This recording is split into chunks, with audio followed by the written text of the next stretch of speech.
That's right, Kent and Joy. High school football season is here. We have kickoff on Friday night, and the Super 10 is kind of the launching point into the season. I'm going to jump right into this right now. Creekside, I've got coming in at number 10, a 9-3 program best record last season. I like what they have coming back on the offensive side of the ball. Nicky Williams was their big back last year. He is back. Some defensive questions for the Knights, but I like what they have going. They start out at number 10 over teams like Fletcher, Oakleaf, and Fleming Island. They have Palm Beach Central in week 1. Number 9, Bishop Kenny, great season last year for the Crusaders. They host First Coast on Friday night. Why I like James Reeser at quarterback, the Iowa commit. He was one of our top players last season. Bishop Kenny, a great season last year, beat Bowles for the first time in 45 years. Can they build off that? They start at number 9.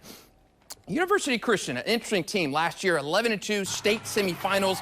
Last season, excellent year. Orel Gray was our player of the year. Desiree Riles, another good player for the Christians. They don't have a lot of that experience coming back here. That's why they start at number 8 this year for us. And they play our number 7 team on Friday night, the Range Vikings. Really no need to talk about Range. They are consistent every year. They want to they have one of the country's top recruits in offensive tackle, Solomon Thomas. Big things expected with the Vikings. They go to number 8 UC on Friday night. Making the turn into our top 6.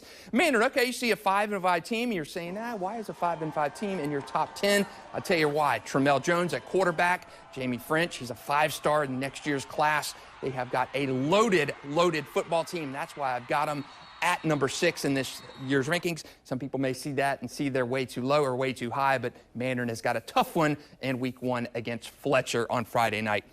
Making the turn into our top 5. Bowles, another team that you may think is starting a little bit too low, but last year was a little transition year for Bowles.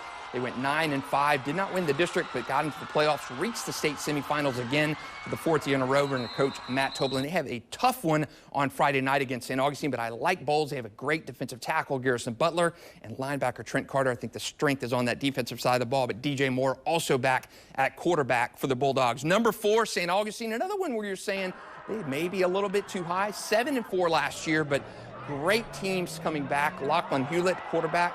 He's committed to Wake Forest. Trenton Jones, receiver. They have a lot of receiver weapons. Devontae Lyons in the backfield.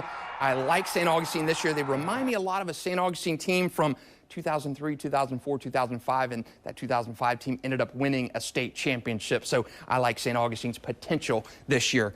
Number 3, Bartram Trail. A big change for Bartram Trail this year. New coach in Corey Johns. He replaces Daryl Sutherland.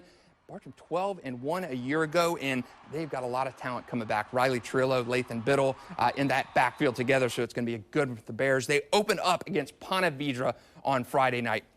Number 2, and I thought about Bradford at number 1. I really did. They have an exceptional team coming back. Khalil Cummings, Chasen Clark, Torrin Brazell, all back for the Tornadoes. And why is that so important? Well, those guys anchored a team that went 12-2 last year, had 9 shutouts, 79 points allowed all season. They gave up. They went to the state semifinals. They lost to eventual state champion Cocoa. But Jamie Rogers has got an elite team coming back. They open up this Friday against Baker County. And number 1, no surprise here, Trinity Christian. They went 11-1 last year. They were number 1 for a majority of the season for us. They have a lot of talent coming back, led by LSU quarterback commit Colin Hurley. A lot of talent, and Trinity Christian starts at number 1. They open up the season Friday against Ed White. As a reminder, our game of the week begins Friday with Tecoy Creek at Beachside. Pre-game coverage begins at 4 p.m. Friday, and the stream after the game starts at 7. That's on News4Jax Plus and News4Jax.com. That'll do it for sports. Back to you, Kent, Joy.